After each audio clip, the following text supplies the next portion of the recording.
Umndeni womfanyana oneminyaka emihlanu okusolwa ukuthi wadutshulwa wabulawa ngumakhelwane uthi awukakulungeli ukumxolela umsolwa. Obakeng Munyuku udutshulwe ngakubo eHammanskraal ngaphandle kwasePitoli edlala nabangani bakhe ngomgqibelo.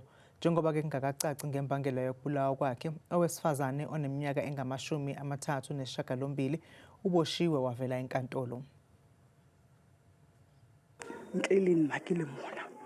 Ukube bengizenzela bekungaba yimi odutshulwayo ngoba vele sengiphilile kulomhlaba. At least ngiphitsenyana.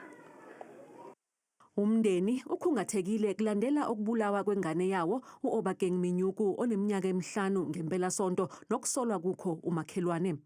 uObakeng wadutshulwa ebangeni eliyimitha ukusuka kubo edlala nabangani bakhe. Nakuba kuseyindida ukudutshulwa kwakhe, kepha umndeni wakwaMunyuku uthi awukakulungeli ukuxola. There's nothing. Angifuni ukumbona nokukhuluma nalona wesifazane owenze ubugebengu noma ngabe uthola ibheyili. Angicabanga ukuthi ngizomxolela. Akufanele ube budedengu ngesibhamu, akufanele udlale ngesibhamu kakhulu uma kunezingane zidlala emgwaqeni. Ubabekazi kaObakeng ukhumbula indodana kamfowabo njengengane ebiyimisele ngekufunayo, ihlupha njengengane kepha isithanda isikole. The most lessons nothing irahala. uObakeng ubemangaza, ubejwayele ukungibiza ngomama Ponte, angicele imali.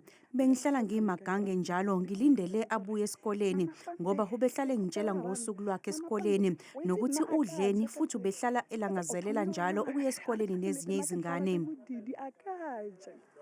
Umkhandlu dolobha waseTshwane uyibophezele ekuhlinzekeni umndeni ngokwelulekwa ngokwengqondo. Wanxusa nokuthi kwehle amaphaphu emphakathini kulesikhathi esinzima. We also condemn at all costs whatever that happens here, because the life of the child was robbed at an early age.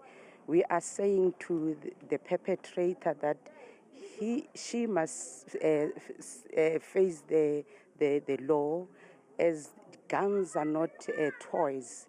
They must they must put their guns or keep their guns in a safe place, not to play with guns in front of the kids. Kude buduze nakubo kaObakeng, uNtsiyane Lebogang Mautle oneminyaka engama-38 uvele okokuqala enkantolo yemantshi yaseMoretele ebhekene necala lokubulala. Ugcinwe esitokisini njengoba izobuyela enkantolo eyofaka isicelo sebheyili mhla zizine izinsuku kuNhlolanja.